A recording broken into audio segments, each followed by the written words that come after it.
Tak som veľmi rád, že ste prišli. Ja by som chcel na začiatku neveľmi rozprávať ako o sebe, o svojej firme. Rád by som robil tento workshop, aby to bolo o vás, lebo je to venované vám. A na začiatku by som sa raz s vami dohodol, aby ste ma slávali menom, aby neboli žiadne oficiality, aby to opadlo. Nechcem urobiť z toho nejakú univerzitu, nejaký Harvard, naozaj nejaký taký ako workshop, kde ja dám do toho niečo a vy zase ako do toho niečo vnesiete. A ja ešte raz ďakujem ako za predstavenie aj za milé vítanie, aj keď som už myslel, že tu dneska nedojdem, lebo ledva som sa vyhol ako havárke, keď naháňala ako sanitka jedno auto, alebo utekala tak rýchlo, kde ako v nejakej zápke sa udiala ako proste situácia, že to bolo na milimeter, takže aj možno som si nevybral to najčastnejšie číslo dneska, tú 13, ale možno, že to bolo len pred chvíľou, ale to, čo sa udeje, že sa to obratí ako nakladné na pozitívne, aj tá atmosféra, že bude pozitívna. Takže tento obrázok, ak si niekto trošku všimol, tak aby to niekoho nemietol, ja som to dal iba na začiatku, že aj keď v tej Afrike naozaj ako ľudia žijú v náročných podmienkách, tak ten záujem o vzdelávanie je tam ako enormný. Hej? Tak ja hovorím, možno aj keď raz budem učiť alebo niečo prednášať, tak si budem musieť zvyknúť na takéto podmienky niekde vo svete. Ale ako nejde o to, aj keď vidíte, že tie podmienky sú hrozné, nie je tam ani okno, možno je tam zima, je tam chlad, ale ten záujem o to ako vzdelávanie je veľký. Tak ja verím, že tá téma, čo bude dneska na prednáške, vás natoľko zaujíme, že už či so mnou, alebo s nejakým iným lektorom, ako to bude mať nejaké ako ďalšie pokračovanie, lebo na Slovensku sa o tejto téme rozpráva veľmi málo, skôr sa dá vyčítať, vygoogliť. Ja takisto som ju niekde extra neštudoval, tento design thinking, takže nie je to zamerané na umelecký dizajn, ale ako vyhľadal som si také zaujímavé informácie, kde som si urobil z toho nejaký vlastný workshop, nejaké vlastné vzdelávanie. Máme ako dlhodobé vzdelanie, zamerané na firmy, na veľké spoločnosti. Tam je to rozložené niekedy na 2-3 dní a tí ľudia naozaj vidia, že je tam tá ako ochota, hej, tá sila, tá myšlienka je tam dobrá a ten záujem rastie o tento smer. Takže ďakujem ešte raz za úvod, aj za uvítanie. Ja by som začal takto. Neviem, či to dobre vidno zo zadu. Keď môžeme teraz trošku zahasiť svetlo, ak to nevadí. Hej. Ospravedlňujem sa pánovi kameramanovi, lebo dneska bude mať so mnou veľa roboty, ale potom možno natočí nejaké video na MTVčko po týchto skúsenostiach so mnou. Tak tento obrázok nie je to nejaký čiarový kód, je to opona. Ja som chcel urobiť taký úvod ako nejaká manéž, že začína sa hra, začína sa veľké divadlo, lebo naozaj to, že ste tu a to umenie je niekde vo vzduchu visí z vás, to z vás ako vyžaruje, tak ja som rád, že môžem byť účastníkom veľkého divadla s vami. Ops. Mám nápad teraz, ma napadlo v tejto chvíli, pardon. Ja som vás trošku na začiatku zavádzal. Moje meno nie je Horanič, ani Peter. Ja som John Harvard z USA. A ja som neprišiel tu dneska nejako prednášať, ale ako zakladám si ropnú firmu v Kalifornii a využijem tú účasť, jak som videl na Facebooku, že ak tu prídu, ak sa dostavia naozaj v tej účasti, tak od nich vyzbieram peniaze. Takže dneska, aby ste neboli prekvapení, naozaj žiadne prednášky, lebo kto dneska prednášky? Dneska sú dôležité peniaze, tak by som poprosil niečo do klobúka vhodiť. Nič? Žiadna ochota? Ale som zabudol, od 50 eur vyššie by trebalo, nie že 50 centov, lebo toto vysypem hneď na zem. Nič? Bože. Však ste mi tak verili, že ste tu prišli všetci. Nikto nič? Čo, nie je to dobrý nápad? Vyzbierať peniaze, založiť si firmu? Aha. Takže nejaká stovička vyletela, že to nie je dobrý nápad. Opýtam sa vás, publika, Čo tomu chýbalo ako? Nápad to bol. Akú hodnotu, ja využijem tento flipchart, tuto vzadu. Keď sa mi podarí otvoriť fixky. Ešte na začiatku. Akú hodnotu tomu môjmu nápadu, akože by ste pripísali teraz? Je taká otázka na vás. Veľkú, maľovanú?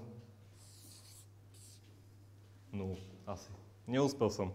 Je to moja chyba. Dobre, beriem. Mám teraz iný nápad.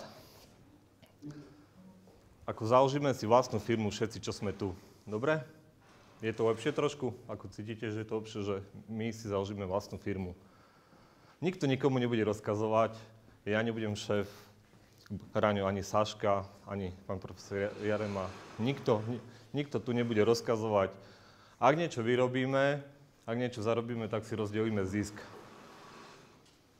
Je to dobrý nápad? Naozaj? Má nejakú hodnotu tento nápad, že my si založíme vlastnú firmu, nikto nikomu nebude rozkazovať a že si rozdelíme zisk? OK. Čiže, čo by ste dali tomu môjmu akože druhému nápadu? Aké číslo zase?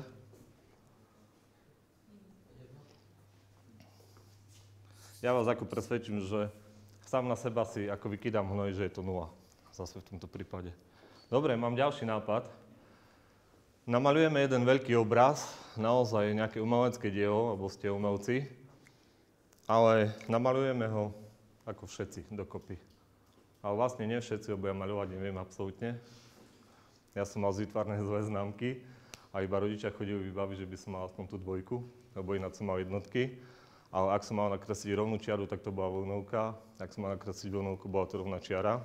Nejaká takáto deformácia bola vo mne, takže do tejto oblasti som sa nepustil.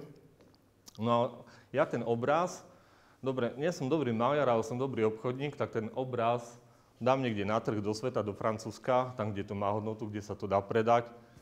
Zarobím na tom 1 000 000 eur a rozdelíme si zisk. Je to dobrý nápad? Tak vás nechám uvažovať.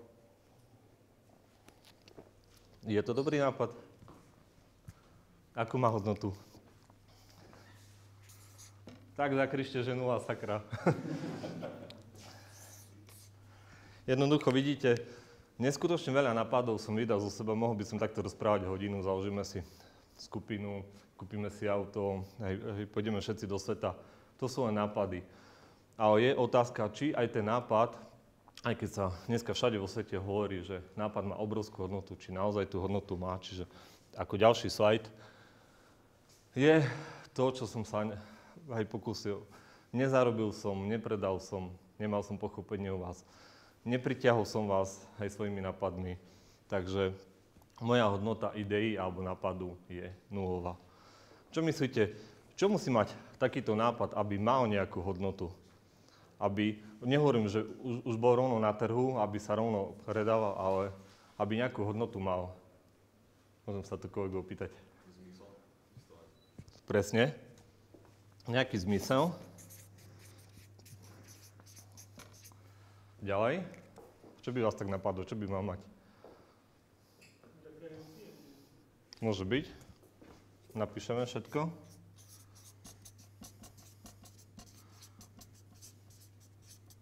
Ďalej. Akú?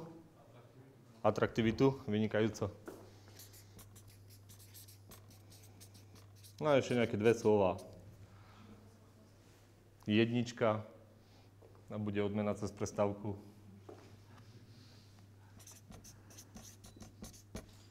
Len mi to pripomeňte, lebo ja som zabudlivý. No ak sa tu nezmestím, dám takto bodku. Životaschopnosť. A ešte jedno slovíčko. Musí sa alebo uskutočniť. Hej? Aby mal nejakú hodnotu. Dobre. Takže toto nechcem vidieť, lebo už na ďalší môj workshop nedojdete, povede, že je to človek, čo má 0 nápady. Aj tak toto radšej rýchlo zakriem. Dobre. Toto nie je z mojej hlavy, je to niekde ako zo Stanfordu, možno z Harvardu, možno z tých univerzít zo západného aj sveta, kde zistili, že nápad, idea má niekedy väčšiu hodnotu ako majetok firmy, ako aktívum, hmotné alebo nehmotné. Dneska vo svete sa ako firmy nekupujú na základe imania, ale na základe toho, na akom nápade sa v tej firme, alebo aké nápady sa vytvárajú v tej firme a za akú hodnotu sa tie nápady dajú dať na trh. Čiže to, čo ste vy tu rozprávali, tak oni to dali do troch takýchto atribútov. Je to životaschopnosť, je to uskutočniteľnosť a je to žiadanosť. A teraz ja sa vás chcem opýtať, že čo z nich je najdôležitejšie z tých troch atribútov? Čo by ste dali na prvé miesto, čo by ste dali na druhé miesto, čo by ste dali na tretie miesto? Vynikajúco. Ďalšia odmena cez prestávku. Môžete aj, pán profesor, povedať, prečo žiadanosť? No preto, lebo pokiaľ máme nápady a nikto ich nepotrebuje, tak to môžeme si nechať neskôr. Super. A to je to, kde, jak som išiel na tento workshop a mi nejaký môj známy hovoril, čo ťa budú umelci počúvať o biznise, o design thinkingu, hej. To môžeš robiť vo veľkých firmách obchodných, hej, že ako to predávať, ako to modelovať do biznis modelu. A ja hovorím, že umelci, či mi uveríš, či nie, to bude najvďačnejšia ako skupina, hej, pretože u nich to všetko začína. Dneska celý svet nie je založený na tom, že obchodník, projekt manažér a generálny riaditeľ je ten vo firme najdôležitejší. Potenciál ľudí, umelcov, grafikov, aj dizajnerov, aj niekoho iného je to, čo ako vo svete sa má hodnotu najväčšiu a je to najdôležitejšie aktívum. Ešte takto ku týmto atribútom vysvetlím, že ako životaschopnosť je, čo môže byť finančne životaschopné. Čo je technicky organizačne uskutočniteľné, to je tá uskutočniteľnosť a tá žiadanosť, čo ľudia požadujú. Hej, čiže ja chcem tu trošku to obchodné myslenie, aj keď to učím vo firmách, ja sa ich snažím presvedčiť, že nie je dôležité ísť do produktu a to, čo si my myslíme, že keď vytvoríme, je to technologicky najlepšie, ale treba sa opýtať ľudí, čo oni vlastne potrebujú, lebo dneska je jednak trh nasytený a jednak nie je žiadna, dneska je tých peňazí na vývoj aj malo, aj tak, že by sa s nimi len takto plýtvalo, ale keď sa vie zobrať ľudský potenciál, umenie ako hlavné aktívum firmy, ak sa to dá na prvé miesto, tak ten biznis, ten obchod vyzerá úplne ináč.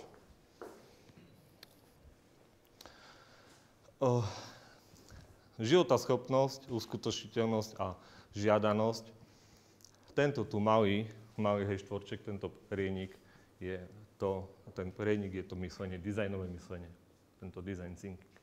Čiže keď niekto rozmýšľal, o čom sa bude hovoriť, aký je to smer, alebo aká je to vedná disciplína. Je to, dajme tomu, smer, je to aj vedná disciplína, je to aj štúdium alebo hocičo, ale nie je to nič, len to, čo musíme intuitívne všetci v sebe. A vy ako umelci takto aj rozmýšľate, len to možno ako netušíte, alebo ste to takto nevyjadrili. Čo je vašim grom, je tá žiadanosť. Tam ste vy dizajneri. To je tá časť ako dizajn. Tam je to, že mám to myslenie, viem to vizualizovať, viem to rozprávať, viem napísať ako knihu, viem namaľovať obraz, viem zložiť dobrú pesničku, viem vytvoriť na počítači nejakú aplikáciu. To je tá žiadanosť.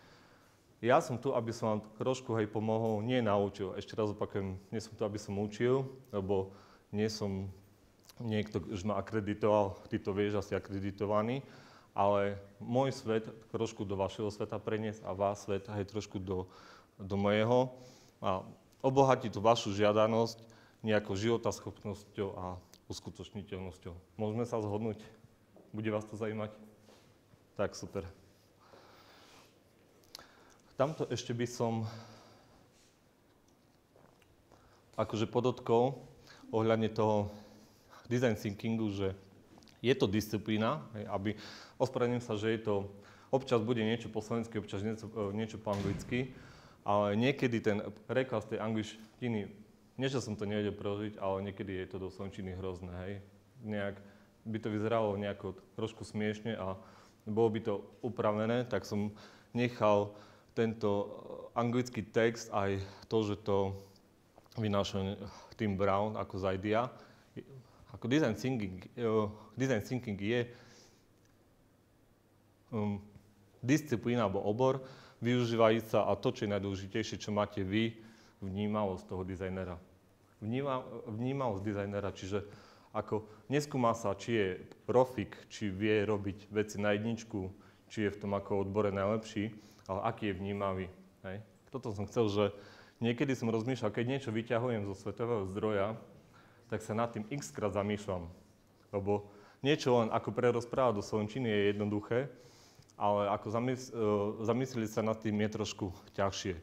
Mňa najzajímalo tá dizajnerská vnímavosť. A to chcem s vami nejako trošku konfrontovať, akým vy spôsobom svoje nápady dávate do produktu, do prototypu, do reality, alebo či máte nejakú empatiu, čo si niekto myslí a tak ďalej. A to technologické a to obchodné vidíte až niekde na druhom mieste.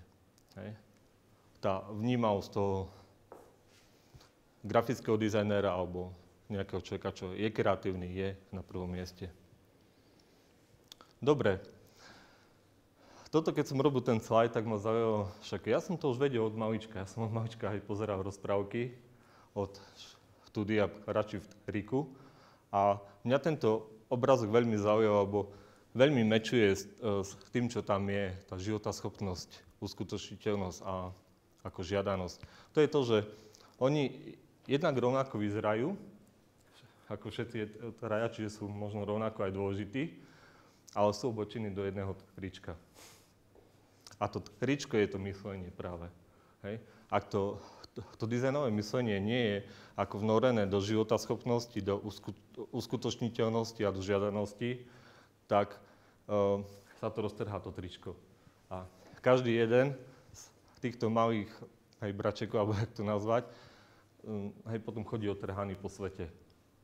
Je lepšie, ak ako ostanú v tom jednom tričku, tak jak tu, to nemá význam otrhovať uskutočniteľnosť, žiadanosť a ako životaschopnosť. Je otázka, že ak mám nejaký nápad, tak nápad nie je len to, že sa ráno zobudím a idem namaľovať obraz alebo robiť nejakú aplikáciu, ale niekto rieši nejaký zložitý problém a ja rozmýšľam, ako mu pomôcť. Už mám nápad, mám v hlave nápad. Alebo nejaká firma ma osloví, že máme takýto problém, ako by si to riešil. Ja jednoducho musím mať nápad, ale ako začať a kde?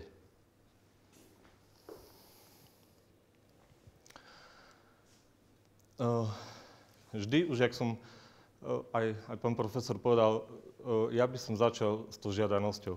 Ak dovolíte, ja vám tu pustím video, tento pán je vám veľmi známy všetkým a myslím si, že nechcem teraz robiť nejaké motivačné školenie alebo rozprávať o ňom ako mysel. To je naozaj jedno video, kde on to asi takto najlepšie povedal, že reč je tá žiadanosť najdôležitejšie. Takže ak sa mi to podarí otvoriť, alebo takto spustiť.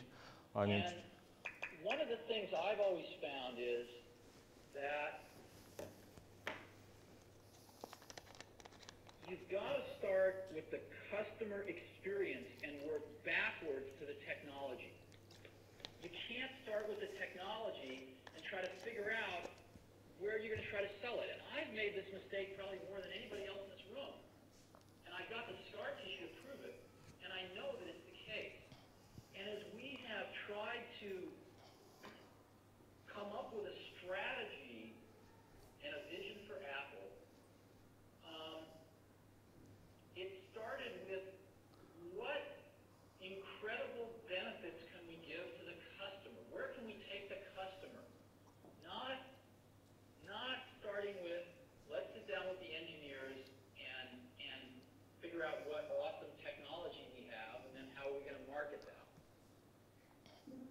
OK, to bolo video, možno to nebolo veľmi dobre rozumieť, nebolo to ako pripojené ku repraku.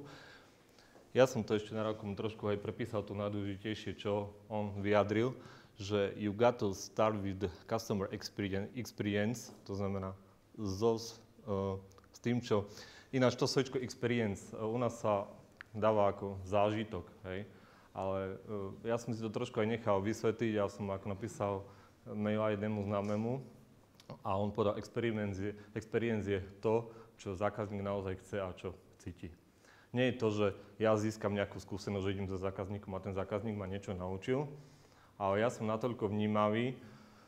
Ku tej experience sa najlepšie vyjadril Henry Ford, že ak by som sa zákazníka opýtal, čo chce, tak povie rýchlejšieho koňa, ale to neznamená, že jednoducho on teraz zoženie nejakého takého rýchlejšieho, ale že on vycítil u toho zákazníka, že zákazník sa ako potrebuje niekde rýchlejšie dostať.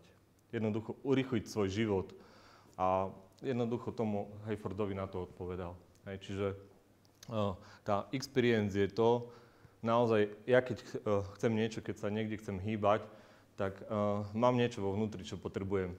A ak to niekto vie vycítiť, že ja to potrebujem a ešte mi vyrieši môj problém, tak toto je to, na čom si zakladajú Jobs aj tie veľké svetové firmy.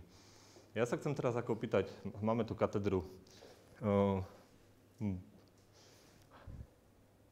dizajnu, že či nejaké takéto ako veci riešite na katedre dizajnu. Také, že ako životaschopnosť, uskutočniteľnosť, žiadanosť. Dá sa povedať, že mnohé naše projekty končia s tým, že sa vypojí nejaký nápad, odprezentuje sa, ale už ďalej nesleduje sa, či je vôbec ten nápad použiteľný potom v reálnej praxi, čo nás veľmi mrzí, že aj pri tých neotvorených dverách, ktoré máme pre verejnosť, neprichádza dosť potenciálnych investorov, ktorí povedali, ten nápad sa mi páči a ten by som chcel zrealizovať vo svojej firme. To skôr sú výnimky a je to vždy na snahe tých našich absolventov, ktorí vedia sa potom ďalej presadiť v praxi, ale na katedre možno ešte tak ďaleko nie je. Super. A nie je tým riešením práve tá experience, aby niekto z vás robil tú customer experience a aby napríklad ako chodil po firmách, alebo po trhoch, alebo po veľtrhoch, alebo kde a bol natoľko empaticky vnímavý, že by vám tú experience doniesol toho zákazníka? Možno aj v tom, ako vôbec celé fakulte chýba taký manažer, ktorý by práve tento kontakt, prepojenie školy s praxou možno viac aj zosobnil a prenášal tie potreby z reálneho života do našich programov, do tých zadaní, ktoré riešime. Väčšinou tie zadania sú veľmi široko koncipované, že nie má ten študent jasne zadefinované podmienky, a čo má vlastne jeho riešenie splniť. Že to je na ňom, že kde on cíti, že je určitý priestor, tam sa dá dostať. Super. Nie je to tak, aby tá potreba bola vycítená a my ju skúsime realizovať. A čo iný? Vy ste tu umelci, môžem vás takto nazvať, nepohneval sa nikto, keď vás nazvem ako celú skupinu, že ste umelci? Je to OK pre vás? Dá sa? Môžem sa opýtať toto v radoch? Máte predstavu, keď máte nejaký nápad alebo nemáte problémy s tým, že neviem ho dať na trh, neviem ho realizovať, neviem ho ďalej ponúknuť, nemá niekto ešte o to taký záujem, ako by som si ja myslel? Nestretujete sa s nejakým takýmto vedomím alebo povedomím? Môžete sa ľudne zapájať, nebojte sa, aj keď sa tu natáča, ako nejde to do Ameriky, do Stanfordu, nepokázam si meno ani vy, ani ja, takže maximálne, že mňa budú drbať, že jak to, že si to tu doniesol na Slovensko, hej, keď je to naše. Ale to je môj záujem zase.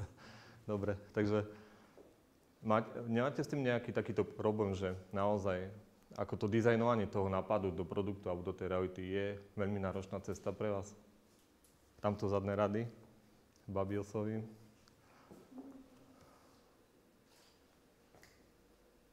Nech sa páči. Dizajnovanie nápadu ani nie je také podstatné. Podľa mňa je podstatný marketing. Čo trh chce? No. Toto treba zistiť a podľa toho potom prispôsobiť tú uskutočniteľnosť a tvorivosť, životaschopnosť a Ale zistiť treba najdôležitejšie je tá žiadanosť. Čo trh vlastne chce? Super. Tamto všetko vidíte, hoci ak by ste rozmýšľali hociakým smerom, aj dizajnovo, lebo ja naozaj nebudem rozprávať ako o dizajne, o umeleckom, ale to dizajnové myslenie je zamerané trošku do biznisu. Ako to umelecké myslenie zakomponovať ako do biznis myslenia, lebo vy tú žiadanosť máte. Obchodníci riešia napríklad ako životaschopnosť. Projekt manažeri riešia uskutočniteľnosť, ale jedno ako bez druhého nie je fungovať, ale vždy sa začína s tou žiadanosťou. To je na začiatku. Čo bolo v minulosti, alebo možno je to ešte aj u nás, zostáva v týchto krajinách, u nás na Slovensku, na Čechách, čo som bol a čo som sa rozprával, je to vždy problém takýto štýl myslenia nasadiť. Ja vám takúto srandu poviem, že mal som, nie že ešte objednávku, ale mal som takú mailovú komunikáciu, že vy robíte niečo také, design thinking, a teraz sme to čítali, že je to dobré, poďte k nám, že máme takú cieľovú skupinu, čo by ste s nimi zrobili. Ako náhle som povedal, že naučím vašich ľudí narábať s ich vlastným potenciálom, čo ste sa zošali? Čiže som ako proste vycítil, že tá firma nemá záujem dať tým ľuďom ďalší priestor. Hej. Oni tak, a vy ste si mysleli, že čo? Takže s vami zrobíme taký projekt a predáme, a hovorím, ale aby bol ten projekt dobrý, aby ako bol na trhu, tak práve tí ľudia, čo sú dole, nie tí lídri, nie head of, hej, ako jak teraz sa to pekne štruktúruje aj v tých zahraničných firmách, aj v tých veľkých. A ja som mal nad sebou head of team, head of department, head of neviem čo. A už zostávalo to výkoniarské head of, aby som išiel vonku a za to mám aj ako proste firmu. Lebo to posledné poschodie, hej, pre mňa, čo už ja som nezniesol, kde mal som nápady, mal som potenciál, že sa to rozdrobilo medzi ďalšie štruktúry, tak pre mňa už bolo fakt to výkoniarské ako head of a som si založil vlastnú firmu. Hej, takže ja, čo sa proste snažím hovoriť vo firmách, že ich hmotné a nehmotné aktívum v tých firmách môže byť obohatené o tú ideu. Ale čo idea, čože, tak to má nápad, tak ja zarobím áno. Jednoznačne odpoveď áno. Ak využijem ako jeho vlastný potenciál, hovorím, ty ho nemusíš dávať na nejakú funkciu toho človeka, ale ak mu dáš možnosť, ak ho neohraničíš ako do kocky alebo do nejakého úzkeho priestoru, tak uvidíš, čo v ňom je. On ti vie zmeniť aj biznis model, aj nadizajnovať biznis model, aj rozšíriť projekty. To je ten ako potenciál, čo dneska v našich veľkých spoločnostiach, čo som ja trošku zaskočený, trošku zamerne podceňujú. Hej? A ako vždy to funguje na taktom, že urob a takoj. No, tak hovorím, toto chcem trošku zmeniť. No a tu som chcel povedať, že minulosť niekedy, a u nás ešte trošku je prítomnosť na Slovensku, je, že je tam význam na taktickej úrovni. Vzhľad produktu, estetičnosť, marketing, komunikácia. Ja keď som zakladal moju spoločnosť Vector One, má dlhoročnú tradíciu až 2 roky, tak každý hovoril, rob nejaké soft skilly. Aj, to je teraz populárne. Urob time management, toto, natreb to do firiem, uvidíš, aký budeš ako biznismen, lebo to ľahké, oni si to odpíšu z nakladov a neviem čo všetko, hovorím, nie. Toto nebol môj štýl. Ja hovorím, ľudia už nepotrebujú komunikačné schopnosti, nepotrebujú time management. Každý dneska je v tej hektickej dobe, hektickej spoločnosti, kde musí zadeliť svoj pracovný život tak, že komunikačné schopnosti a time management už neboli na mieste. Mňa čo zaujímalo, ako využívať ako vlastný potenciál. Tam som nemal priestor. Tak moje vzdelanie som trošku presmeroval do prítomnosti, do budúcnosti. Význam na strategickej úrovni, identita biznisu, jeho uša, podstata ponúkanej hodnoty, biznis model, identita organizácie firmy. Tam chcem aj moje vzdelanie ako presmerovať, aj moje workshopy, aj moje konzultácie na to, aby ľudia trošku aj v tých firmách ako zavoňali tým odklonom, lebo to, že niekto povie, že nemáme tu ešte svetové firmy, tam je otáznik. Z akého dôvodu, keď si vygooglíte na Čechách, keď je o startupovské firmy, o začínajúce, čo začínali z nuly, majú dneska niekoľko miliónovú hodnotu, tie české firmy, hej. U nás, áno, sú nejaký web support a nejaké iné firmy, čo aj mňa zaujímajú, ale vždy to nie je, si myslím, ešte na takej úrovni, aby sme sa mohli proste chváliť. A čo ma najviac zaráža, že na Slovensku je obrovský potenciál. Ja mám aj kamarátov, hoci nie som maliar, ale mám veľa kamarátov maliarov, grafických dizajnerov, hudobníkov v Prešove. A ja hovorím, že vy keby ste to vedeli odprezentovať a to dať na trh, tak vy ste naozaj svetoví. Vy môžete mať vlastné firmy. Oni namiesto toho idú ešte robiť niekde na časy do pekárne alebo neviem kde. Hej, a potom sú tak dobití celý týždeň a ich život sa trošku ukladá alebo uberá nejakým iným smerom a oni mohli už byť niekde na web portále, na internete viditeľní, mohli komunikovať možno s Japonskom, s Amerikou, lebo naozaj sú na úrovni, ale to dotiahnutie toho nápadu niekde do tej reality, ako do biznisu, u nich ako neprebehlo. Hej. Čiže, áno. To je v tom, že oni tú žiadanosť majú, ten jeden kruh, toho jedného brata, ale nevedia urobiť tú životaschopnosť a uskutočniteľnosť. Hej. To znamená, ja som jednému známemu maliarovi v Prešove len tak, hoci nie som maliar, som hovoril, niekde v Žešove je nejaká výstava obrazov. Hej, lebo on to vystavuje u nás v oku dole, na poschodí obrazy, hovorím, a napíše 80 eur, 90 alebo nejak tak. Ale to je všetko. A teraz ten obraz je neskutočný. A hovorím, Jožko, ten obraz, ja si viem predstaviť v obývačke, v mojej kancelárii, vo firme, hoci kde. Ale tu za sklom vyzerá brutálne, sa nehnevá. Akože, hovorím, rob si niečo, čo mám robiť? Hovorím, tak ako, neviem, jak u nás, ale akože v Žešove podporujú takýchto umelcov. Tak on tam si to vygooglil, našiel, išiel tam asi o 2 týždne na to, čo sme sa zišli. A on hovoril, tak to bol iný brutál. Hneď ho tí, čo vystavali, ako uviedli do toho prostredia, že to má hodnotu, že je to nádherné. Pýtali sa, aká myšlienka v tom je, čo tam zachytil, čo to predstavuje. Dávali mu rady, že o takýto typ obrazu má záujem takáto cieľová skupina, je vhodný do toho. Tu sú ľudia v Poľsku rozdelení na niekoho, kto má rád prírodu, niekoho, kto má rád toto. On sa úplne, jak sa vrátil, sa úplne inde posunul. On ako proste zrazu videl tú okrem tej žiadanosti nejakú tú uskutočniteľnosť. Že niekto vidí tú jeho dušičku cez ten obraz a niekto má o ten jeho obraz záujem. To bol len ako jeden príklad. A nehovoriac o ľuďoch, čo majú obrovský potenciál narábať s aplikáciami, natáčať videá, robiť hocičo umelecké, nejaké sochy. Hej. Väčšinou to zostane, že je to moje hobby a väčšinou to niekedy končí hádkami v domácnosti, že ja aj poznám takú rodinu, kde sa hádajú na tom, či dať do týchto vecí alebo nie. Ako deti nemajú čo jesť a ty si kupuješ farby temperové doma a ty sa im nevenuješ a tak. Čiže sa to trošku zámerne deformuje, ak by ten maliar, ten umelec, ten vedel povedať rodine, že ja vás na základe toho, lebo ma to veľmi baví, vás vyťahnem aj z tej biedy, aj ako do sveta. A keď to bude baviť moje deti, tak ja moje deti naučím, ako sa vonku prezentovať, ale nie komunikačné schopnosti, ako sa odprezentovať. Ako najlepšie teraz poviem na to, ako vizualizovať svoj nápad.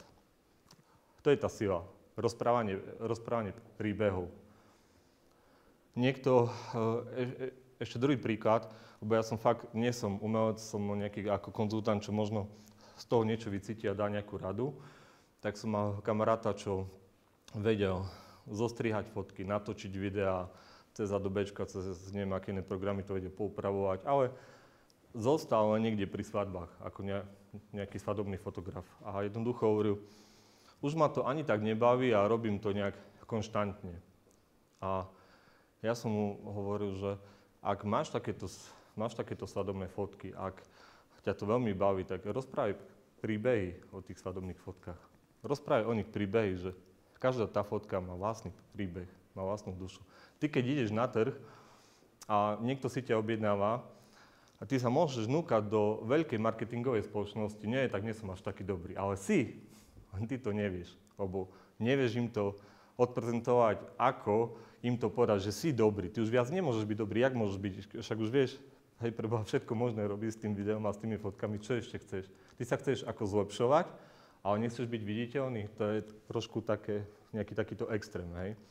Potom na čo sa zlepšuješ, keď nechceš byť viditeľný? Len kvôli sebe, je to také trošku ako egoistické a ťa to neposúva. No, hovorí, no keď si taký múdry alebo čo, tak ako by som mal ísť na povor do takej marketingovej spoločnosti reklamnej? On hovorí, tak som akože poradil, že ak tam prídeš, tak z nejakého nápadu ja vám vyrozprávam príbeh. Jedno čarovné slovíčko. Vy mi dajte nápad, hej, vy potrebujete točiť pre nejakú veľkú firmu, niekto dostane nápad z tých, kto tam sú, z tých kreatívnych ľudí a ja na to zrobím, že vyrozprávam príbeh. A tá reklama bude, že tá reklama povie príbeh. A si tam, si v hre. Oni ako náhle, a ešte keď to vieš vizualizovať, tú svoju myšlienku, ten nápad, ver tomu, že akože si vítaný v hociakej marketingovej spoločnosti. Hej, čiže to ďalšie, čo je dôležité, aby ste verili aj tomu, že niekedy som do vetra, a potom keď budete potrebovať akože trošku prestávku oddych, tak sa môžeme dohodnúť.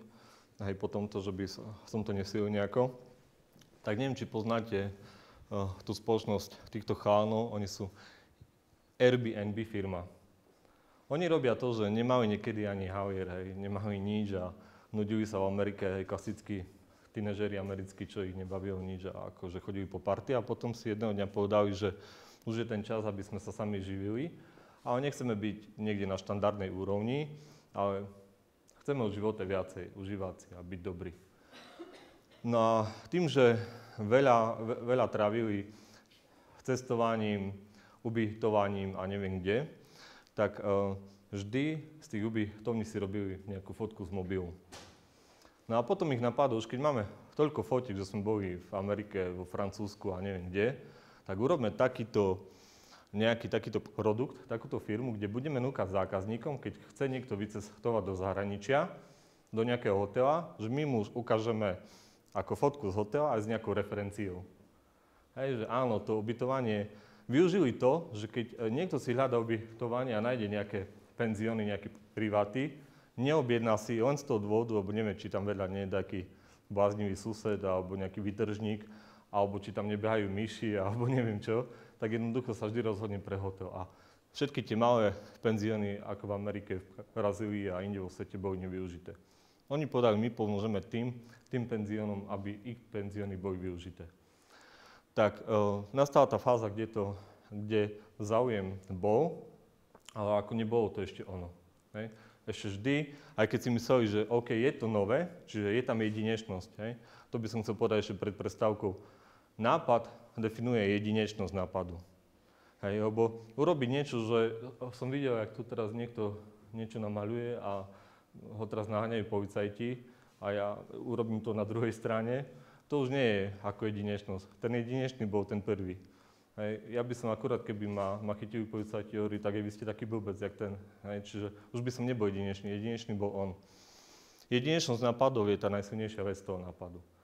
A oni vedeli, že sú jedineční, že si to dali aj autorsky ochrániť, takýto web, ale sa im nedarí, hovorím, jak to, že aj ľuďom píšeme, že áno, majú informácie o penzióne, už im dáme všetko, že nemusia sa bať, aj tak si cez nás neobjednajú. A oni potom, ich biznis model bol založený na tom, že ich zisk mal byť na tom, že keď si niekto objedná ten penzión, tak ten penzión dá časť im a časť ako z toho, čo zaplatí zákazník. Čiže, ale čo nastal zlom, niekto, neviem, či z ich partie, alebo niekto tak im poradil, že tie fotky nie sú kvalitné. Nie je nedôveryhodný ten penzión, čo vy ponúkate, ale tie fotky. Tie fotky sú veľmi slabé, sú amatérske. Tak oni si najali nejakého profesionálneho fotografa a ten im urobil los brutalos excellery, aj fotky zo všetkých uhlov, odfotil izby, od podlahy, aj postrop, neviem čo všetko. A takto potom urobilo to v ich biznise, že ich biznis vyrastol v roku 2013 na niekoľko miliónov amerických dolárov. Zrazu ten svet pochopil to, že oni sú dôveryhodní, sú jedineční, majú neskutočne dobrý web, majú dôveryhodné informácie a majú to veľmi dobré fotky. To je celý ich biznis model tej firmy. Takže pred prestávkou, bo potom chcem robiť niečo také interaktívnejšie, aby som tu neteoretizoval a trošku vás ako zapojiť do nejakej ako interakcie s tým dizajnom a s tým ako design thinkingom, aj s tým biznisom. Hej, pred prestávkou by som takto trošku ako zhrnul, že základom alebo hredníkom toho myslenia dizajnového je životaschopnosť, uskutočniteľnosť, ale na prvom mieste je tá žiadanosť. Ten atribút žiadanosti, to ste vy. Vy ďalej, ak sa vy chcete presadiť, je to jasne, že na vás, že ja vám tu nemôžem jednou radou vás niekde posunúť, ale vy keď popracujete na atribútoch uskutočniteľnosti a životaschopnosti, tak ste na trhu a váš potenciál je objavený. A čo je také ako sekundárne a tiež dosť dôležité, že vás to hlavne baví. Hej. To, že nekecam, mal som jeden seminár na SPŠke elektrotechnickej, kde ešte keď som bol zaradený v IT Valley programe, tak oni to zasponzorovali, ten zámer sa im páčil a ja som povedal, že učiteľ aj žiak sa potrebuje naučiť ako biznis model. Hej. A oni povedali, že to je búd, hej, ty si toto biznis modely mimo, hej, alebo v reálnom prostredí biznisu, ale nie mimo reálneho. Učiteľ nebude podnikať a žiak, čo môže taký 16-ročný žiak mať aj predstavu, keď ten rozmýšľa vysoké. A hovorím, a toto je problém celého, že hovorím, 16-roční chalani a ako dievčatá sú dosť natoľko vyspelé, keď pochopia biznis model a majú nejaký nápad, vedia to zrealizovať do produktu. Vy im otvárate jednu cestu možno, hej, ale to nehovorím, že ako na IT Valley, ale tak, čo sa akože stretám s ľuďmi, lebo to IT Valley podporujú tento nápad aj, čiže tam to vychádzalo, keď som ich presvedčil, ale iní ľudia hovoria, áno, mal by ísť na vysokú školu, mal by dostať ako dobré miesto a mal by si zariadiť život. Hej. Ja chcem naučiť, že, ale čo keď nebudú mať žiadne akože peniaze ku takému niečomu? Čo keď ich rodičia nebudú bohatí, hej? Nemá šancu vyštudovať vysokú školu. Nemá šancu sa pretlačiť možno do nejakej veľkej spoločnosti, lebo nemá kontakty. Čo mu zostáva, tretie? Jediné, čo má, keď nemá peniaze, má nápady. Ako náhle vie nadizajnovať nápady, tak sa vo svete presadí. No a takýmto výstupom bolo to, že učitelia šombrali a potom proste zrazu mali ako virtuálne vlastné spoločnosti a jedna učiteľka bola ako animatorka voľného programu, jeden, neviem čo, každý si zrobil a potom to robili žiaci. A tak bol jeden deň, že bol taký debriefing a mali sa odprezentovať cez nejaké projekty.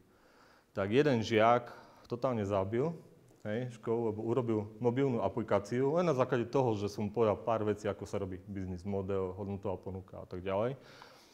Urobil na základe toho biznis modelu aj predstavil mobilnú aplikáciu, kde cez nejaký vyhľadávač by hociaká škola sa dozvedela, že SPŠka je ako jedinečná, plus hociaký žiak zo školy by sa o hociakej aktivite SPŠky a o tom, jak sa škola posúva, ako dozvedel. Nakreslil, namapoval, hovorí, programátorsky viem si tiež predstaviť ako technologicky, jak to zrealizujem.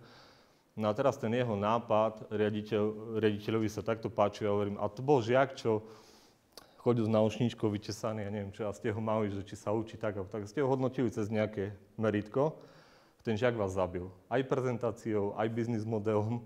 Hovorím, ten žiak je, keď ukončí tú školu, tak nehovorím, že vysoká škola nie je dôležitá, ale on si vie založiť vlastnú firmu a z jeho potenciálu, keď vie ten systém dizajnovania nápadu a tých obchodných modelov, si vie vybudovať vlastnú spoločnosť a je to ešte jeho hobby, jeho záujem.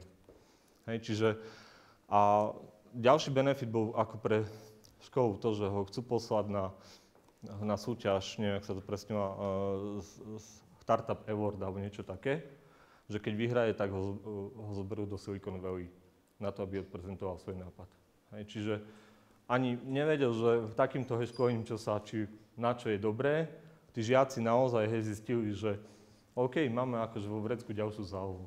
Ak by nevyšla škola, ak by nevyšiel ako dobrý job, urobíme si vlastné spoločnosti. A mám pre vás jednu takúto logickú hádanku.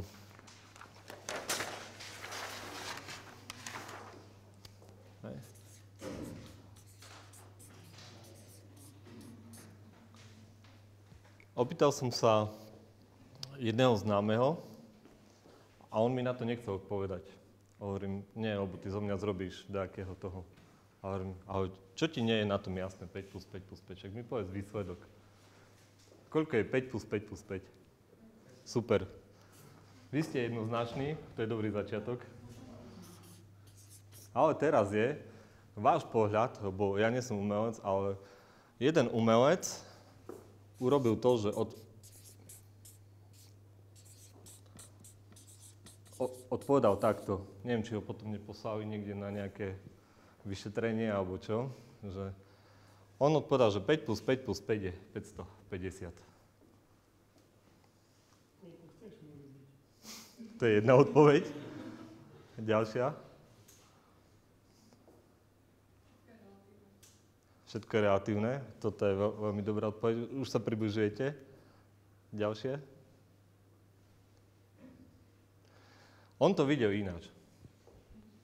Neviem, nechcem vás tu nejako trápiť, že by sme nezostali ako 20 minút pri príklade, že prečo je 5 plus 5 plus 5, 550.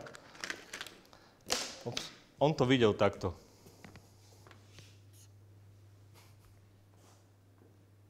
Jednou čiarkou navyše. 5 plus 545, pardon, je 550. To je jednoducho, on tam tú čiarku videl. A teraz oni sa pýtajú, že to aj vo svojom živote som takto rozmýšľal, že hej, lebo som umelec a vždy vidím o nejakú tú čiarku navyše v niečom. Vždy vidím nejaké, ešte jedno slnko na oblohe, vždy vidím ešte jedno súhvezdie veľkého voza, len má od V-kolesa viacej, jednoducho takto vidím. A to si myslím, že aj to je taký príklad, keď vy idete do firmy so svojím obrovským potenciálom, čo máte v sebe a na ktorom pracujete, že im ako nedáte, že len toto je riešenie, čo je jasné pre tú firmu. Hovorí, dobre, ale 1000 ľudí pred vami povedalo, že je to 15. Ak vy poviete firme, že je to 500, to je len taký príklad, hej, to je len v nejakom prenesenom význame. Vy môžete ísť do tej firmy, že tá firma vidí, že vy tam zamerne pridávate nejakú čiarku navyše. Že niečo, čo jednak vidíte, to radovo zmenilo hodnotu toho čísla a bola to len jedna čiarka. To, že vy máte nejaký potenciál a ten potenciál prekryjete len jedným takýmto malým nápadom, ten potenciál tej spoločnosti môže rásť ako obrovský, aj ako radovo. No a ešte jedna taká hra.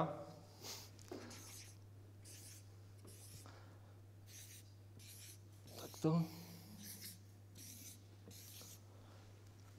Toto môžete ako rozmýšľať, ja zatiaľ budem hovoriť, ako poprepájať, a máte na to 4 čiary, tieto bodky. Ako so 4 čiarmi, tak aby boli všetky tie bodky pospájané. To môžete rozmýšľať, ja zatiaľ budem hovoriť. Vidíte, čo všetko sa dá robiť s nápadmi. Tesla motor je motor na elektrický pohon, alebo náhon, alebo ako sa to presne odborne povie. A Američania už majú takýto motor akože skonštruovaný. Aj tá rýchlosť je už prispôsobená aj tým európskym autom, aj takto. Aj tá batéria sa nevybíja tak rýchlo. Pri odprezentovaní v Amerike guvernér Jerry Brown povedal pár zaujímavých vied. Neviem, či mi to hodí. Hneď keď to ťuknem do toho. Aha, nemôže, lebo nie je to asi net, nechytil sieť. Dobre, nebudem to video spúšťať. On povedal, že aj keď máme ekonomické problémy, aj keď máme obchodné problémy v Amerike, aj keď máme akože problémy s ľuďmi alebo neviem s kým, vieme sa vyhrabať z nejakého smetiska, z masu. Ale jedinou záchranou je naša kreativita. To, že vieme nadizajnovať nápady. Len to dizajnovanie nápadov vie aj tú firmu, aj našu akože spoločnosť v Amerike dať o krok vpred.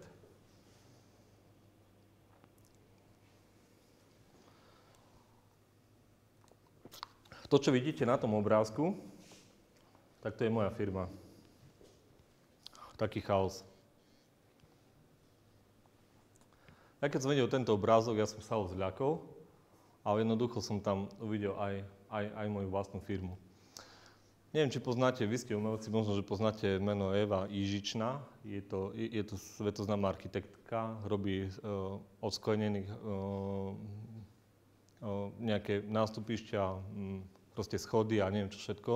Zo skla vytvára veľa hodnot.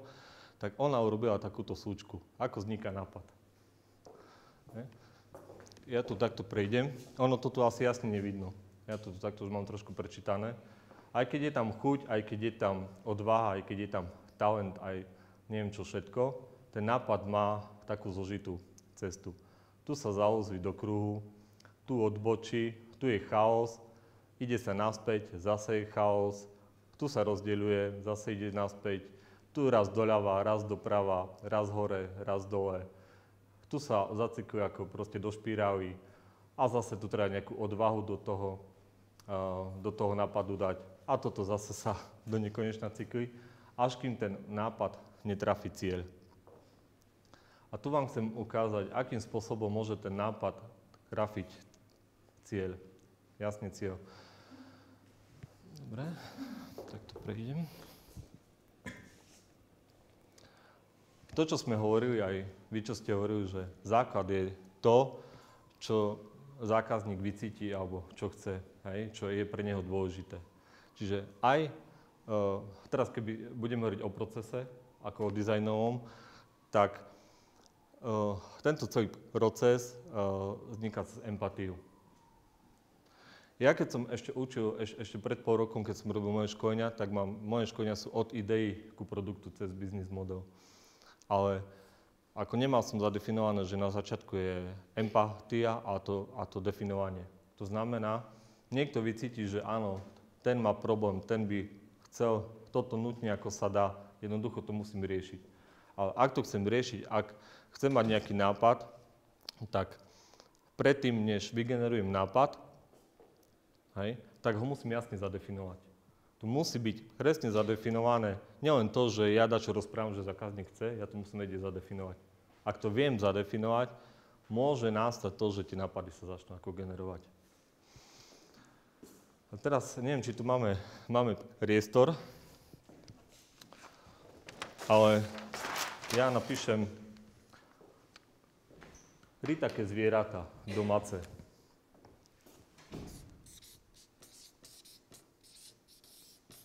Jedno, krava, druhé ovca a tretie si vyberte vy. Pes? Dobre. Jedna, môžeme to rozdeliť ako takto do nejakých častí. Vy traja, jak si tu, a ešte tá slečna za vami. Tu bude jeden tím. Kravský tím.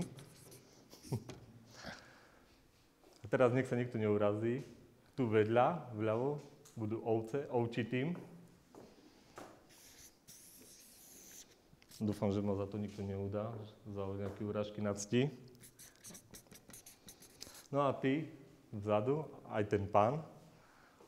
A môžete sa k ním posadiť, aby ste takto neboli ako... Keď vás môžem vás poprosiť dozadu?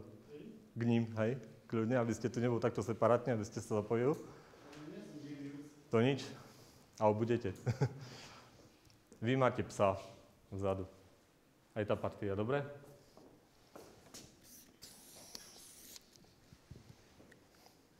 Dobre. Máme 3 domáce zvieratá. To je len nejaká úloha, toto, že sme si povedali. Že niekto povedal o tých zvieratách. Teraz, prvý tím ide. Čo vás napadne robiť s tým zvieratom? S tým zvieraťom? Super, tak vznikla Milka. Čokoláda. Ďalší nápad? Dojenie. Nechcem byť nechutný, a čo taký opasok? Ako? Vzdielanie kráv? Super. Nie kráv. Ja som myslel, že vzdielanie kráv, že nejaký nový nápad, že idem vzdielať kravy. Ešte raz? Dobre, čiže ako nejaký... Dobre, nejaká téma na vzdielanie. Nie, že by som to tak... A ešte dve môžete pripísať. Ešte čo vás napadne? Hociaká blbosť, hociaká sranda. Fakt. Oranie. A? Variť.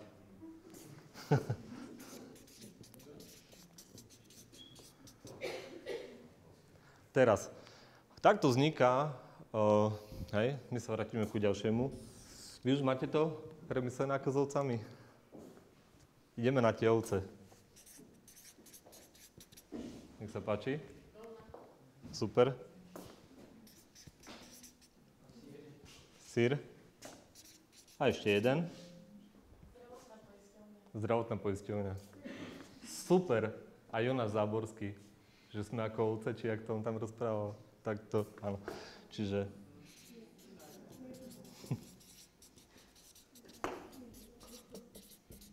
Dobre. A pes?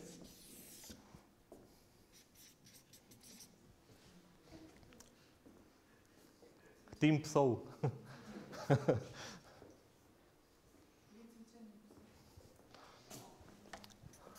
Cvičenie, dobre.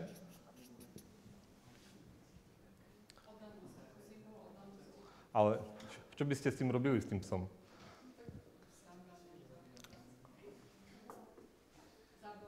Zábava. Dobre. A ešte jedno.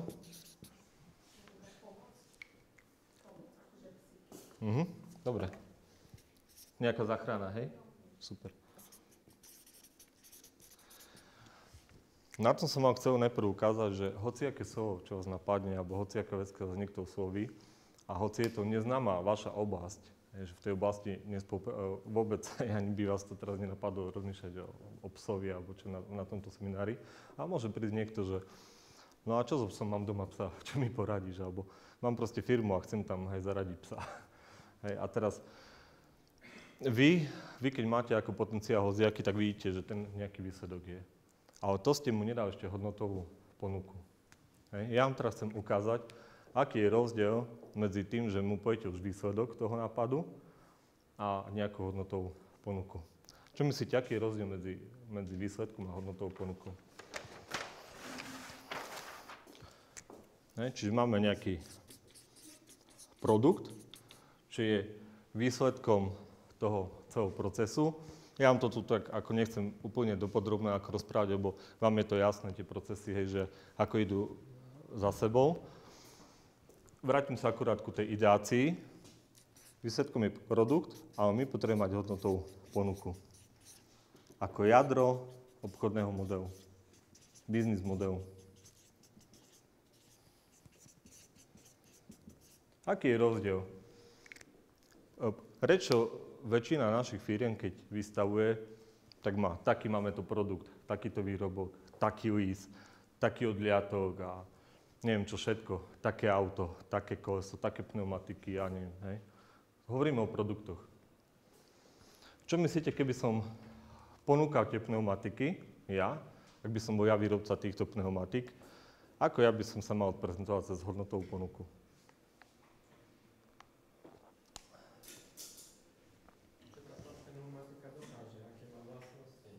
Super.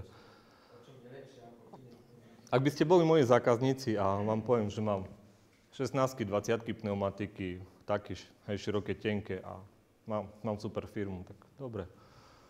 Ale ak by som bol ja dobrý predajca a išiel by som cez iný štýl, tak by som povedal, ja sa zaručím, že na tvoje auto je vhodná práve táto pneumatika, nič iné. To je hodnotová ponuka to je ten odklon v tom, ako vo svete. Niekto mi rozprával, že Apple je dobrý, lebo vyrába iPhony, iPady a že predáva. Nie. Hodnotová ponuka Apple vznikla na tom, ako si najrýchlejšie a čo najjasnejšie postiahovať ako digitálnu hudbu. Celý biznis model, ja vám to ukážem akože v backgrounde toho appu, oni sa neodprezentovali cez iPod, cez iTunes. Toto boli len prostriedky na to, aby tá hodnotová ponuka mohla byť realizovateľná. Čiže oni začali tou žiadanosťou.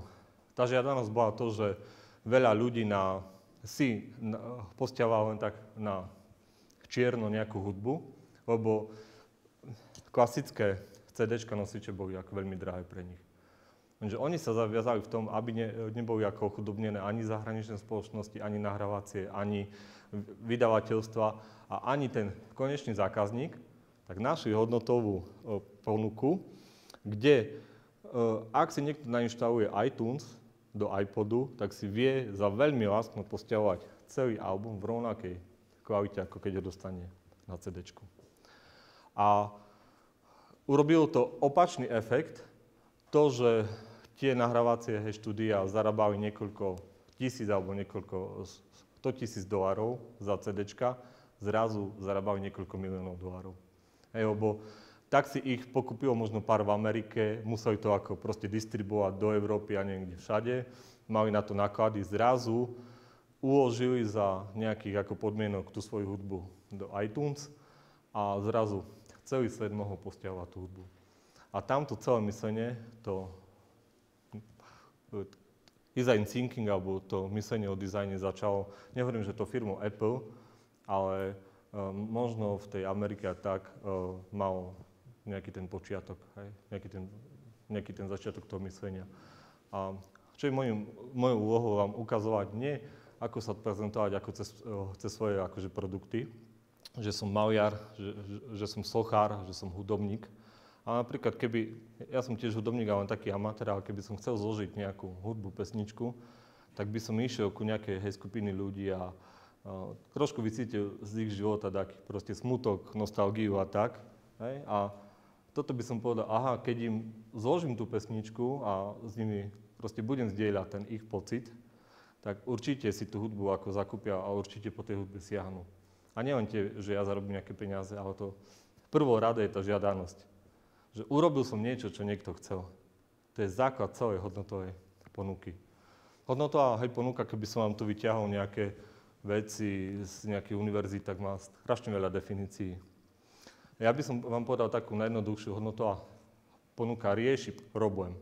Rieši problém a je to nejaká proste fúzia produktu so službami, čo uspokojí konečného užívateľa. To je hodnotová ponuka. A teraz nech mi niekto povie, že vám školenie o biznise, o design thinkingu nie je. Ja si myslím, že je na mieste. Keď niekto teraz začne robiť nejaké sochy z vás alebo maľovať obraz a pôjde na nejakú výstavu obrazov, tak nepovie, že toto je jar, leto, jesen, zima, to je moja galéria. Ale to je to, že zachytil som život nejakej rodiny, hej, a možno sa nájde niekto z vás, kto mal taký podobný život a keď si dá ten obraz do obývačky, tak ho to tak trošku uteší, že s ním zdieľa ten problém. To už je hodnotová ponuka myslenia toho umelca. A takto to robia všetci. Ešte dokonca v tom ako Žešove, čo bol známy, tak tam ako prišli zákazníci a hovorí, že máme radi, keď sme úplne niekde mimo reálneho sveta, kde je rieka aj divoká, kde nie je žiadny internet a nejaká chajda. A ten Jožko hovorí, teraz sa vrátil s tým, že vieš čo, ja im to namaľujem. Čiže nie jeho napadlo doma, že ide maľovať tú chajdu a tak, ale vycítil to, že našiel niekoho, kto chce niečo také a on od neho nepýtal obraz, že Jožko, namaľuj mi taký obraz. Oni sa len rozprávali, hej. Hovorí, my síce žijeme v Žešove, ale radi chodíme za Žešov, ako do divočiny, ja neviem kde. A hovorí, ale teraz, a to nemá ani to školenie, že ako intuitívne vycítil, že niečo také vidíš, že ako dobrý nápad, im to namalujeme, im to môžem predať. Hej. A oni zrazu, keď sa zase zídu, povedia, tu v takomto prostredí sa cítite ako dobre. Tak keď budete v Žešove, tak si to dáte do obývačky a keď nebudete tam, tak vám to trošku pripomenie, ten váš svet. Čiže to je taká hodnotová ponuka. A ideácia, keď som sa chcel vrátiť ku ideácii, to je nielen ako vygenerovanie nápadov, že mám neskutočne veľa nápadov. Musím z tých nápadov zrobiť nejakú winning ideu. Nejaký víťazný nápad, hej. Nemôžem si zalepiť môj stôl s nejakými listočkami a každý deň ako poprilepovať. Už si musím z tých listočkov ísť ku hodnotovej ponuke. A ku hodnotovej ponuke sa dá ísť len cez nejaký víťazný nápad. To len tak na rýchlo, že obrázok trošku ináč, že to je ako nekonečná skúška. Čo zákazník cíti? Zadefinovať, ideácia, generovanie nápadov, z toho prototyp, otestovať to, čo je tá posledná fáza, ako testovať. Ku testovaniu by som chcel povedať, že vo svete je teraz takýto minimum viable produkt. To znamená, že keď niekto niečo vyrobí, ale nie úplne dokonale, ale urobí nejakú časť toho výrobku a ide za zákazníkom. Čo vy na to?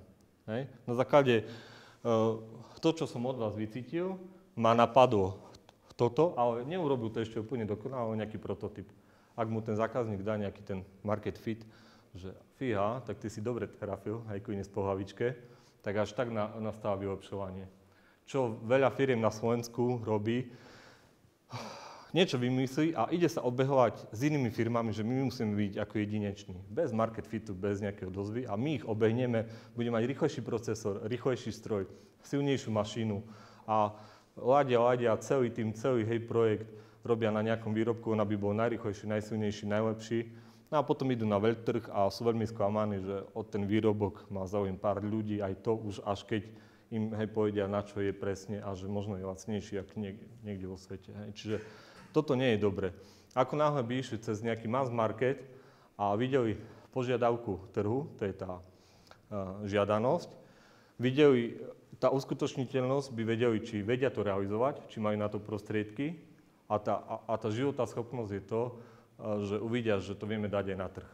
To sú tie 3 fázy. Ak by išli cez tie 3 fázy, ich obchod by neskutočne išiel hore, z môjho pohľadu. No tu ku tomu tá empatia, tá žiadanosť, to je taká možno trošku najdôležitejšia. Len tak upravené aj podľa X-Plane z nejakého ako zo zdroja.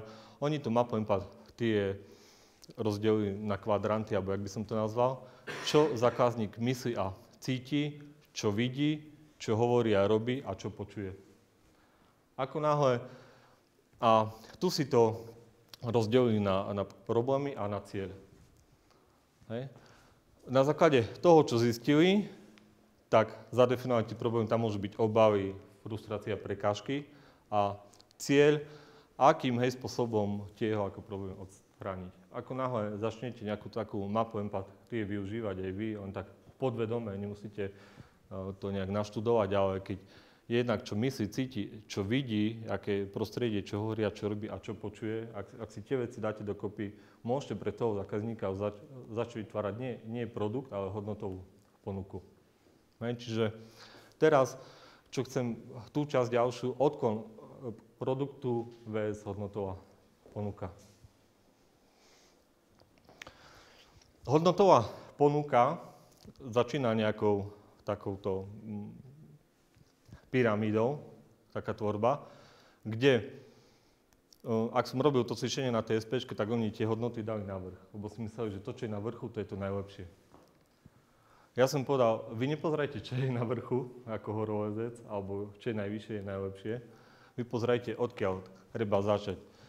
Treba začať tam, kde je najväčší základ. Najväčší základ v tom trojuholníku je tu dole. Hej? Nie hore, tam je to ostré, tam sa to prevráti.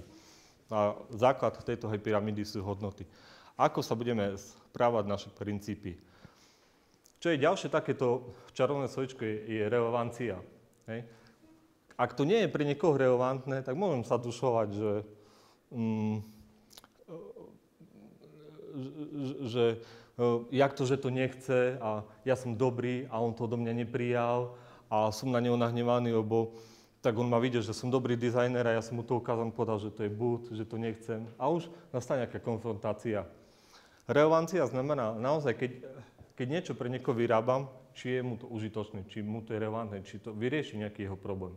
Čiže ak aj mám nejaké hodnoty, musí ísť tá relevancia. Až tak môžeme ísť do ponuky. Až keď vidím, že je to relevantné pre neho, až tak začínam niečo niekomu núkať. A misia je naozaj toho, a už keď som to dosiahol, keď som v tej ponuke, ako to chcem docieliť. Akým spôsobom mu to odozdám. To je tá misia. Takže to je tá tvorba hodnotnej ponuky. No a aby som bol tak, aby som to nenaťahoval, aby niekto nečakal, že rozpráva o biznis modeli a už je za 10-6 ešte ani ako nespomenul, tak to je to, čo si vy môžete odniesť z toho semináru. Hej. Vy máte nejakú jedinečnosť, vy máte nejakú žiadanosť, vy si viete nadizajnovať tú žiadanosť nejakým spôsobom, ste umelci. Na to, keby som vám začal hovoriť jak, tak ja by som sa hanbil pred vami, lebo nie som umelec, nie som grafik, nie som dizajner. Len to dizajnové myslenie využívam aj v biznise. Hodnotová ponuka je uprostred toho biznis modelu. To je ako jadro biznis modelu. Vy si môžete načrtnúť takúto schému hoci kedy a kde, keď nielen robíte nejaký biznis, ale keď niečo vytvárate. Doprostred dáte hodnotovú ponuku. Akým spôsobom uspokojím potrebu zákazníka. Napravo od hodnotovej ponuky sú zákaznícke segmenty. Tie zákaznícke segmenty sa môžu meniť. Vy si môžete povedať, že moje výrobky sú len pre nejakých umelcov, ale nie. Zrazu zistíte nejakou mapou empatie, že vy ste dobrí aj pre marketing, aj pre reklamu, aj pre veľkú spoločnosť, kde majú vlastný marketing. Nie len to, že sa odprezentujem na výstave. Lebo ja viem na základe toho, čo robím, vyrozprávať príbeh a keď majú príbeh, môžu robiť reklamu. A už môj zákaznícky ako segment sa rozrásta. Viem jazyk, viem 2 jazyky, 3, 4, 5, 6. Ja môžem robiť aj pre Španielov, pre Ameriku, pre Nemcov. Zrazu ďalšie rozšírenie zákazníckeho segmentu. Ja viem ešte navyše to zvizualizovať, dať tomu také video. Už môžem robiť pre nejaké mass media. A tak ďalej, tak ďalej. Čiže ten zákaznícky ako segment, len to, že vygenerujem zo seba tie nápady a objavím v sebe ten potenciál, mi neskutočne plňuje zákaznícky segment. Vzťah so zákazníkmi je, akým spôsobom ja s tým zákazníkom komunikujem. Akým spôsobom si ja vybudujem vzťah. Kanály, keď sa ma niekto na to pýtal, to je web, internet. Nie, to môžem byť aj ja. Že ja zoberiem tvoj výrobok alebo váš výrobok a to odnesiem niekde do Prešova a už o tebe alebo o vás vedia v mojom meste. To môže byť distribučný kanál. Alebo že by ste na takýto workshop ako doniesol aj vlastnú prezentáciu, aj toto je distribučný kanál, aj tento workshop by bol pre vás distribučným kanálom na trh. Alebo že niekde iba niekomu vyťahnete, pozri, toto som vyrezal z dreva, alebo toto som nahral, mu dáte nahrávku na CD-čku, hej, ako v garáži, ako z kapel. Toto všetko, čo niekto si vypočuje a niekomu inému ukáže, je distribučný kanál. Naľavo sú kľúčové aktivity, kľúčový zdroj a kľúčové partnerstva. Tie partnerstva sú na to, že či si uvedomujem, že to viem robiť sám, alebo potrebujem ku tomu nejakého partnera. Hej. Vy, keď idete robiť nejaké dielo, občas ho nerobíte sami, ale je to buď niekým prefinancované, alebo niekto vám s tým vypomôže nejakou subdodávkou. Toto vymyslel pán Osterwalder, tento model. A on bol z môjho pohľadu aj taký viacej psychológ, lebo neviem, či viete, jak funguje ľavá hemisféra a pravá hemisféra. Ľavá je logická, dobre hovorím? A pravá je emočná. Čiže on ešte tento biznis model urobil dva také lišiatstva v tom biznis modeli. Že na základe toho, čo musím robiť, čiže to sú tie kľúčové aktivity, aby som urobil hodnotovú ponuku pre zákazníka.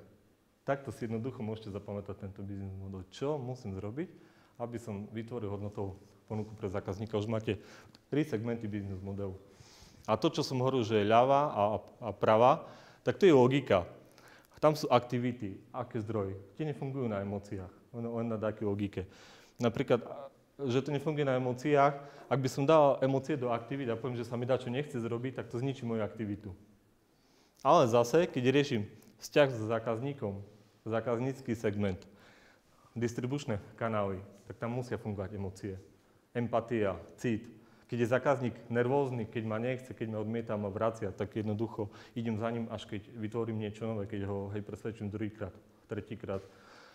Čiže nenarúšam zbytočne, už keď ho mám, toho zákazníka, tak sa mu venujem aktívne. Stále, sa nejako, nie nútenia, ale nejak pripomínam, dám mu vedieť, že áno, riešim jeho problémy aj naďalej, hoci už ma vyplatil, hoci sme skončili, ale vždy mám záujem riešiť jeho problém.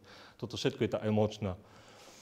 No a toto, čo je na výplatných páskach, je to aj tu, že nákladová štruktúra, že väčšina z nás aj v tom osobnom živote rozmýšľa, že aké mám náklady. To je tá logika. Jednoducho musím zaplatiť Orange, nájom, živiť rodinu a tak ďalej. To je logika. A tie príjmové toky, keď potom vidím výplatnú pásku, ja tomu prirovnám, tak mám obrovské emócie.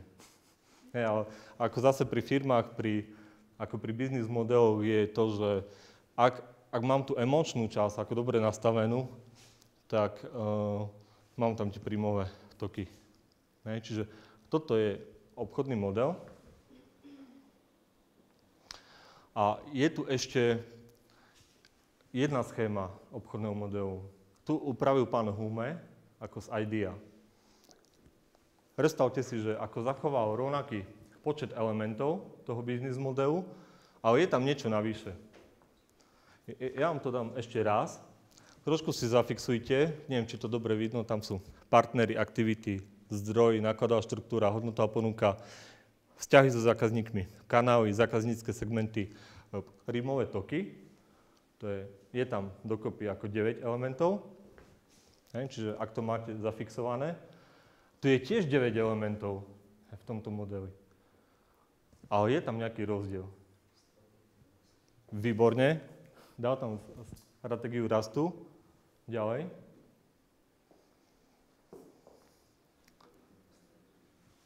Konkurenčná výhoda. Tam dal. Kompetitívna stratégia. A tých partnerov obohatil ešte o schopnosti. Čiže to znamená,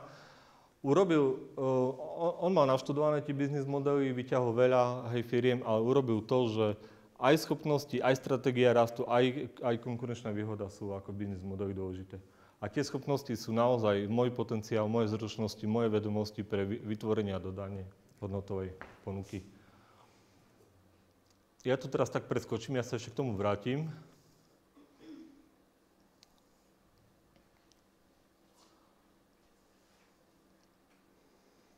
Toto tu ešte prejdem, ale takto to robí Apple. Má biznis model, to, že si nevymýšľam a že to robí aj veľká hecetová táto firma, tak oni meetingy a nejaké takéto veci, ďalšiu stratégiu riešia cez biznis model. Vidia tú silu toho obchodného modelu a si vezmite, jak dali vzťah so zákazníkom jednoducho. Thinking má voľnosť. Záleží na vašom potenciáli a to je presne ako o živote. Život je ako... ak by bol riadený cez projekt management, tak keď si zajtra poviem, že ja zajtra idem učiť do US Steel, ale medzi tým ma môže niekto prepadnúť v Prešove a už neučím. Neviem si to naplánovať. Nedá sa povedať, že to je ako istota. Ale to dizajnové myslenie je rozdiel medzi tým projekt managementom a tým dizajnovým myslením, že to dizajnové myslenie hovorí, raz to aj tak urobím. Neviem kedy, ale idem za tým, aby som to raz dosiahol. To je rozdiel medzi projekt managementom a tým dizajnovým myslením. Čiže to som vám chcel ukázať, že akým tu spôsobom si aj ten Apple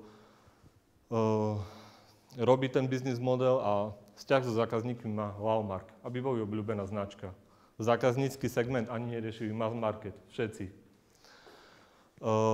Čo musia mať kľúčový partner, nahrávacie spoločnosti, lebo to tam je akože potrebné.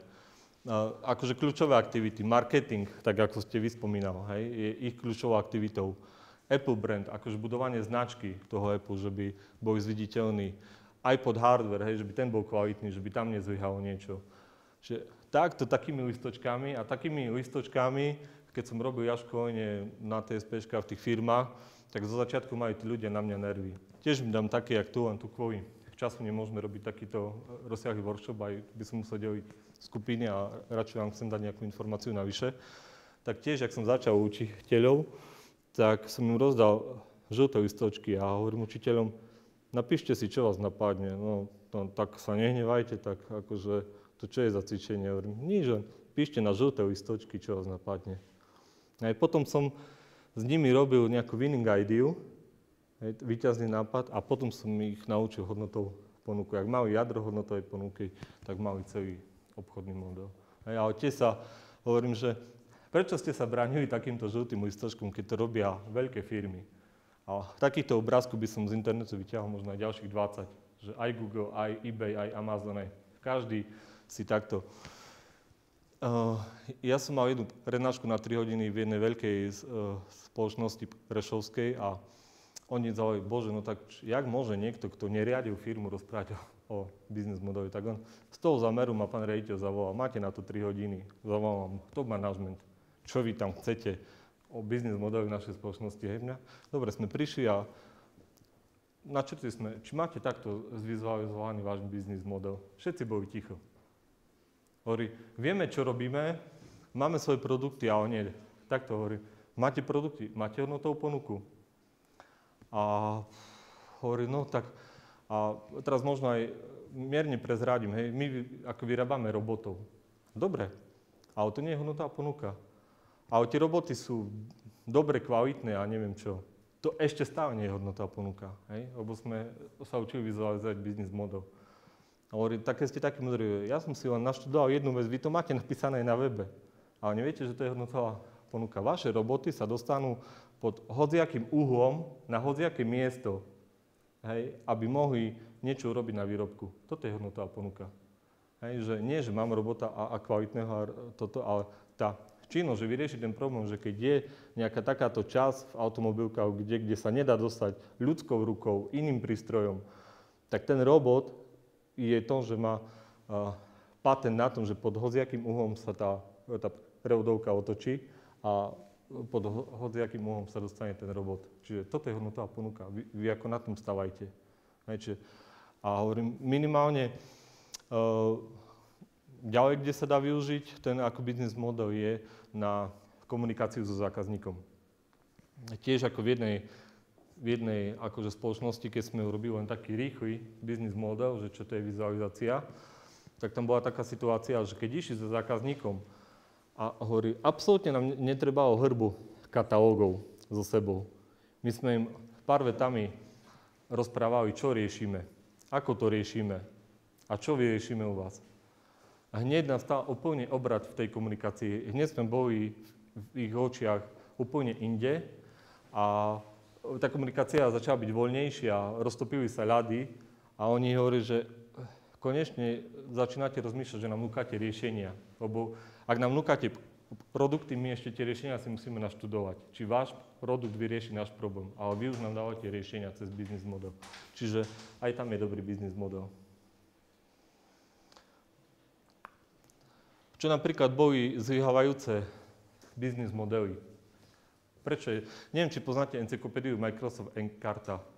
To bolo niekedy takto, že platená encyklopédia, kde Microsoft myslel, že s tou Encartou ako jednoducho si každý kúpi, lebo je to encyklopédia, je tam všetko. Hej. Zjavujúci biznis model bol na tom, že potom prišla Wikipedia a oni to zrobili zadarmo. Hej. A celý svet zrazu začal využívať Wikipédiu a na tú Microsoft Encartu ako zabudol. Už mám za to platiť, tak mám Wikipédiu. A Wikipédia mala výhodu v tom, že nebola na nosiči, ale že využívala obrovský priestor a vždy sa rozširuje. A urobili to zadarmo a možno teraz na nejakých reklamách, na niečom, čo sa tam pripojí, tí študenti ako zarobia, získajú a na tých konferenciách cez tú Wikipédiu, čo organizuje a tak ďalej. Čiže to je nejaký príklad zlyhávajúceho biznis modelu. Dobre, no a teraz je taká interakcia na vás. Robili ste si tak niekedy takú hodnotovú ponuku? Kto z vás takto rozmýšľal týmto štýlom? Alebo intuitívne cítil, že možno tam je to, čo je dobre. Druhá otázka. Myslíte, má to význam ten biznis model aj vo vašom osobnom živote? Má teraz ako Super. Viete si na základe toho zrobiť nejaký osobný biznis model? Je to už... Je to veľmi ťažké? Nie je to. Je to len to, že som chcel využiť naozaj, že ja tu nikoho nejdem učiť. Aj naša firma Elektrova nie je to, že chceme takoho učiť, lebo na to, jak sa hovorí, nemám, áno, je to vždy sa hovorí, že sa ako chodí učiť. Ale mojou úlohou je, ak objavím nejakú dôležitú informáciu, čo posúva ľudí trošku dopredu, aj v ich myslení, dať to medzi ľudí. Dá to do firiem, jasne, hej, tie firmy za to platia, lebo ja nie som Skype, že biznis model zadarmo, hej, jak má Skype. Ale to už je iné, hej, tam sa robia obrovské, hej, posuvy aj pri projektoch, aj tak. A len ten štýl toho ako design thinkingu nie je tu ešte u nás akože prebádaný, preňuchaný. Ešte moja taká tretia otázka, či to naplnilo trošku vaše očakávanie, ten design thinking? Či to dalo niečo tak, že, lebo mal som ja takú malú dušičku, lebo ste dizajneri, ste umelci, mohli ste ma tu položiť, že nevyzná sa do dizajnu tak ako my, alebo nie si z katedry dizajnu, alebo hoci čo mohlo byť. Našťastie to nebolo a ja vám za to veľmi ďakujem, že ste ma takto neknokautovali, ale ide o to, že ja som len chcel, že to, čo vy robíte ako umelci, to by mali robiť aj obchodníci ako do biznisu. Oni jednoducho vynechávajú tú žiadanosť, hej? Čo bola veľmi dobrá ako poznámka od vás. To umenie, tú žiadanosť vynechávajú. Využite potenciál ľudského, využite idei ako aktíva firmy, vynechávajú. Hej, proste boja sa, hej, je tam možno nejaký predsudok, hej, že ten kreatívny človek nahradí môjho vedúceho, alebo tým lídera, alebo niekoho. Hej. Je tam strašne veľa predsudkov, ja teraz čo behám po tých firmách, je s tým veľký problém. Ja nemám tú referenciu, hej, 50 firiem iba z tohto dôvodu, že mám obávaných 100. A hoď jak to bude mať premakané, tie firmy ešte nie sú na to tak pripravené. Hej, ale už to dám dopredu, chcem byť go ahead, jak sa hovorí, trošku o krok ďalej, hej, ako niekto iný, že chcem od tých soft skillov a od tých vecí dať trošku ten štýl myslenia do tých, lebo na Slovensku ja hovorím, že možno zanikli firmy, ale nezanikli ľudia. Hej, to je moja teória. Možno je firma zanikne a druhá vznikne, ale ľudia zostávajú. A ľudia s vekom sú vždy skúsenejší. Hej. To neznamená, že som starší a že mám menej skúseností, práve že mám viacej skúseností, keď som starší. Zažil som to veľa, mám prax, mám ako vzdelanie, ale strašne málo je využívaný aj vedecký potenciál, aj umelecký potenciál, aj toto. Hej. Čiže to je nejaký taký odkaz. Ja som vám chcel ešte nejaké takéto veci, keď popreskakujem.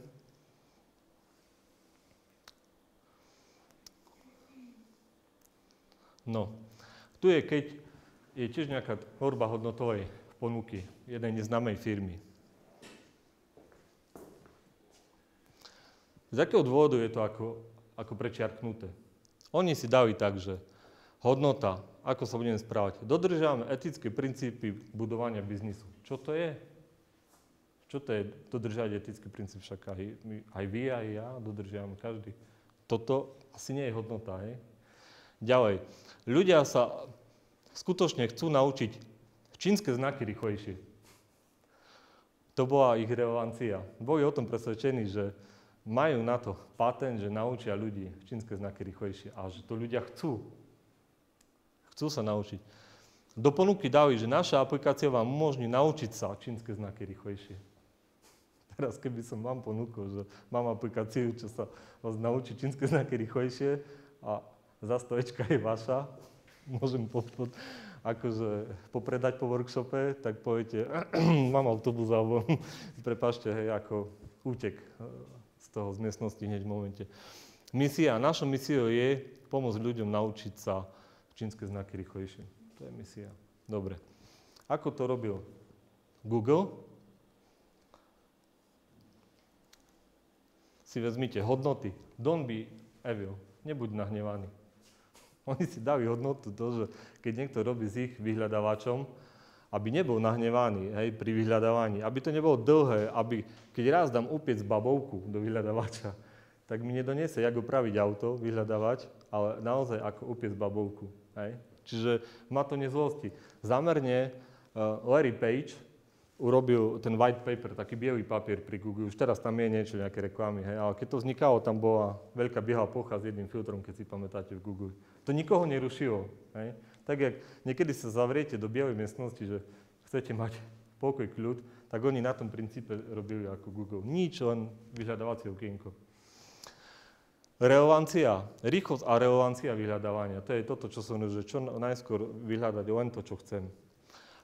Do ponuky nič, len lepší vyhľadávač, lebo na svete bolo neskutočne veľa vyhľadávačov a oni si len povedali, nie sme majstri sveta, nebude to najlepší, bude lepší. Aby tí ľudia ho vyskúšali. Aby keď niekto napíše, že je lepší, tak si ho vyskúšam. A tak si ho obľúbim. A misia ako demokratizácia informácií. To znamená to, že nepoštvem ani Araba, ani iného vierovyznania, ani žiadne rasistické nič proste. Keď mi príde informácia na Slovensku a si dám niečo vyhľadať, tak taká istá informácia sa zobrazí v Afrike, v Amerike, v Egypte. Takisto, keď si dá Egypťan upiec babulku, tak mu príde ten istý výsledok ako mne. To je demokratizácia. Nebude tam žiadny vplyv vonkajší náboženstva, alebo čo upravený pre Egypt, pre Čínu, alebo tak. Čiže toto je zase taký odkaz, čo si vy môžete nechať, keď tvoríte hodnotovú akože ponuku a keď na niečom pracujete, hodnota, relevancia aj ponuka misia dá do tomu takú ľahkosť, také svojské.